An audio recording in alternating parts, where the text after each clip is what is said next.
Queridos irmãos, queridas irmãs, nesta quarta-feira nós somos chamados a rezar com a ajuda do profeta Oséias.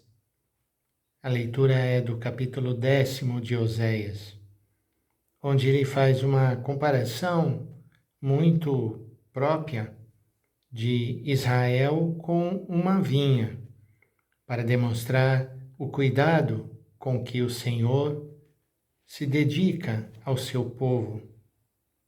E, por outro lado, o pouco caso, a pouca retribuição, a pouca gratidão do povo em relação a Deus. Israel era uma vinha exuberante e dava frutos para seu consumo. Na medida da sua produção, erguia numerosos altares, e na medida da fertilidade da terra, embelezava os seus ídolos. Com o coração dividido, deve agora receber castigo. O Senhor mesmo derrubará seus altares, destruirá os seus simulacros. De certo, dirão ainda: não temos rei, não temos medo do Senhor. Que poderia o rei fazer por nós? Samaria está liquidada, seu rei vai flutuando como palha em cima da água. Será desmantelada a idolatria dos lugares altos, pecado de Israel. Ali crescerão espinhos e abrolhos sobre seus altares.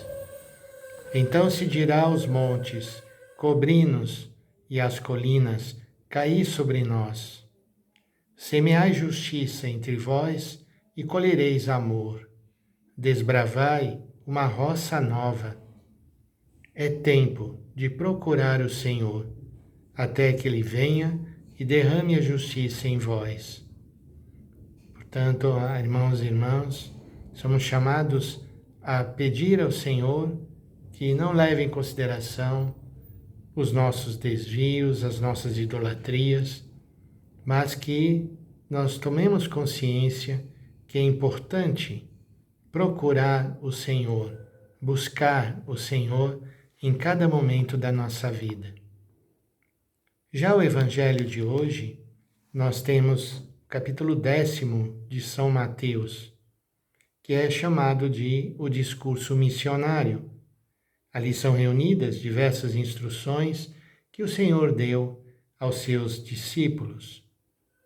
Portanto, é interessante perceber se o movimento na primeira leitura era de nós devemos buscar o Senhor, exatamente no Evangelho o movimento é o contrário, é o Senhor que nos vem ao encontro, nos chama e nos envia. Naquele tempo Jesus chamou os 12 discípulos e deu-lhes poder para expulsarem os espíritos maus e para curarem todo tipo de enfermidade. Estes são os nomes dos 12 apóstolos. Primeiro Simão, chamado Pedro, e André, seu irmão. Tiago, filho de Zebedeu, e seu irmão João. Filipe e Bartolomeu. Tomé e Mateus, o cobrador de impostos. Tiago, filho de Alfeu, e Tadeu. Simão, o zelota, e Judas Iscariotes, que foi o traidor de Jesus. É interessante perceber como o evangelista faz questão de retratar o chamado pelo nome. O Senhor nos chama pelo nome, chama a cada um. E os destaques que são feitos a alguns desses que são chamados. Pedro e André são irmãos. Tiago e seu irmão João. Depois, Mateus é nomeado como sendo cobrador de impostos, Simão como sendo zelota e Judas Iscariotes como aquele que iria trair o Senhor. Portanto, é um grupo que não tem nada de homogêneo, são pessoas muito diferentes, mas todas elas receberam o chamado e todas elas receberão também o envio. E Jesus enviou esses 12 com as seguintes recomendações: não deveis ir aonde moram os pagãos, nem entrar nas cidades dos samaritanos. Ide antes as ovelhas perdidas da casa de Israel. Esta nota do Evangelho pode causar um pouco de estranheza, como se o Senhor, então, não quisesse se dirigir a quem não é da casa de Israel.